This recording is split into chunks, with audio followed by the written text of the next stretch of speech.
For the first time in 2024, we check in with State Senator Jonathan Lindsey for the latest of what's will be heating up in Lansing later this week. Anyway, with the governor's State of the State message. But you completed your first year in the state senate this last year. Kind of reflect on that real quickly on how was it what you expected it was going to be? Were there things that you didn't get done that you wanted to get done within that first year? Because I know it probably flew by for you, didn't it? That's right. Good morning, Ken. Thanks for having me. Wow. Try to condense an answer to that. The first year, I look back on it, and what we're doing right now is I'm really contrasting it with what I see right now. Right now, Lansing's at a standstill because the Democrats lost their majority in the House, and so we all have to find a way to work together and look for things that everybody could agree benefit the people.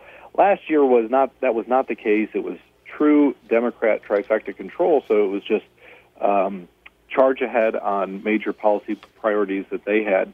And so, in that context, there are certainly things that when I started running for this job that I was very hopeful that we could try to work on, things like cutting taxes, rolling back some of the regulations that are getting in the way of businesses, going out there and getting back to basics of making sure our laws support and protect personal liberty. A lot of those things were just not on the table for even a conversation last year. The Democrats had their priorities, and they moved on them. This year it's a bit different, and it remains to be seen. It's been slow because the governor and her Democrats in the House and the Senate haven't so far seemed to be willing to recognize that they don't have that absolute control over Lansing anymore. So I think it'll set in eventually, and maybe we'll start having conversations about what we could do together. But the other thing you asked was, did it meet my expectations? I mean, I've told a lot of people, a lot of voters, unfortunately, Lansing met every expectation I have, and my expectations of Lansing were very bad. I think it's a very corrupt system we have up there right now. The way that people's money is being spent is not appropriate, and there's a lot of reform that needs to happen. So I'll keep talking about those things and trying to propose real solutions inside the government to help make sure that it's doing the best to serve the people. But unfortunately, right now, I think there's a lot of work to be done on that front. Governor has her sixth State of the State message coming up on Wednesday night. She's obviously, her name's been dropped as a possible presidential candidate, if not this time, and then maybe in 4 years. But could she be a replacement if Joe Biden, for some reason, were to drop out of the race? She was on some of the national talk shows yesterday, and a number of issues being talked about there: abortion, elections, and a whole lot of other stuff. So, what do you expect out of her on Wednesday night in her State of the State message when she addresses the House and the Senate? I expect a lot of what we've seen before, which is the governor does, I think, frankly, an incredible job of talking to people in a way that makes it seem like she's, just sort of an aw shucks, I'm a Midwestern mom, I like people, there's nothing controversial about my policies or my positions. But the challenge with Governor Whitmer has always been that there's a huge divide with the way that she talks about policy and the way she engages the public, and then what things she actually does.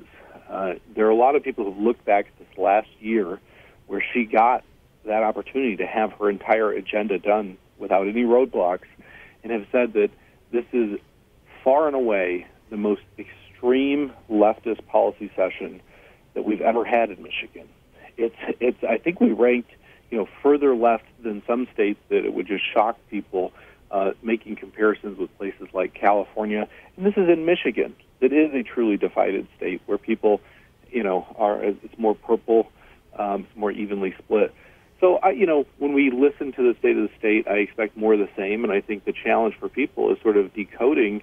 You've got a governor that'll stand up there and say, we need people to move to Michigan because we've got more liberty here.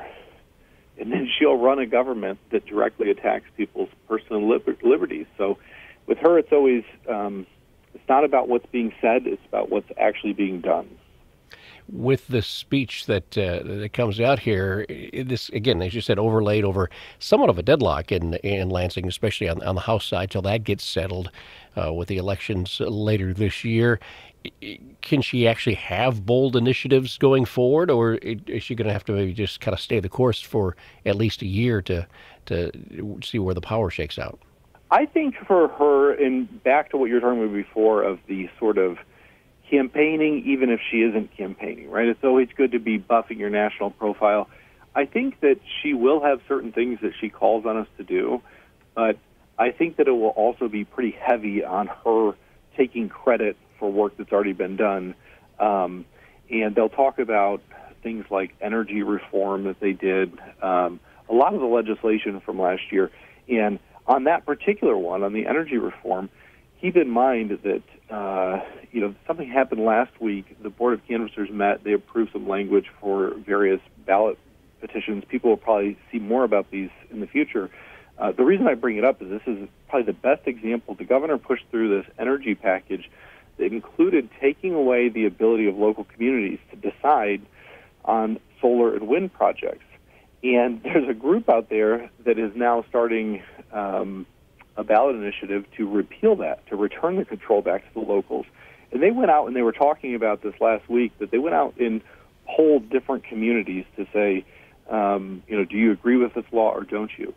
And that was a law that I believe the number they threw out was 85% of Democrats disagreed with the law that Governor Whitmer and her Democrats in Lansing pushed through.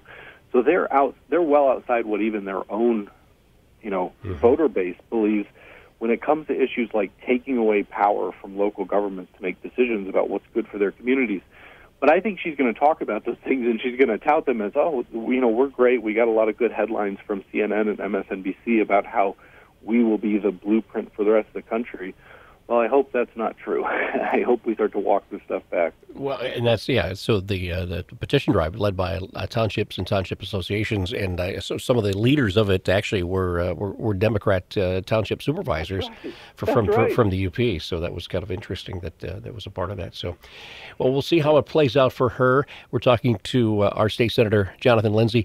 Real quick, Republican Party's been in an uproar over the last couple of months in a fracture, obviously, with Christina Caramo appearing to be now pushed aside, and Pete Hoekstra taking over, voted in over the weekend by the state party as the new state party chair. Now, whether that holds up in court or not with that, what do you personally know about Pete? I've known him for years. Is that a good choice to kind of get the Republican Party back on track, do you think? Well, I didn't know Ambassador Hoekstra until, on a personal level, until the last year. And I think this was just very coincidental that he and I were working together trying to push back on some of these battery plants that have ties to the Chinese Communist Party.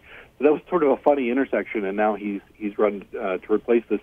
I've seen a lot of what you're talking about with the state party. I'm actually the sole ex officio member from the Senate Republican caucus on the state committee, so I go to all these meetings. And, I've just told people it is certainly an unfortunate situation when people have these sort of divisions. But I just encourage everybody, if they are involved in that level of partisan politics, that no matter what happens, you've always got to focus local. You've always got to do what you can in your own community. And it's fine to have opinions about these things. But what's probably going to matter more is that people go out and engage with their own neighbors right at home and let them know why it's a good idea to be involved in politics and hopefully be on our side. All right. Jonathan, thanks for checking in this morning. And if not sooner, we'll talk in a couple of weeks, all right? Thanks, Ken. That's State Senator Jonathan Lindsey with us this morning.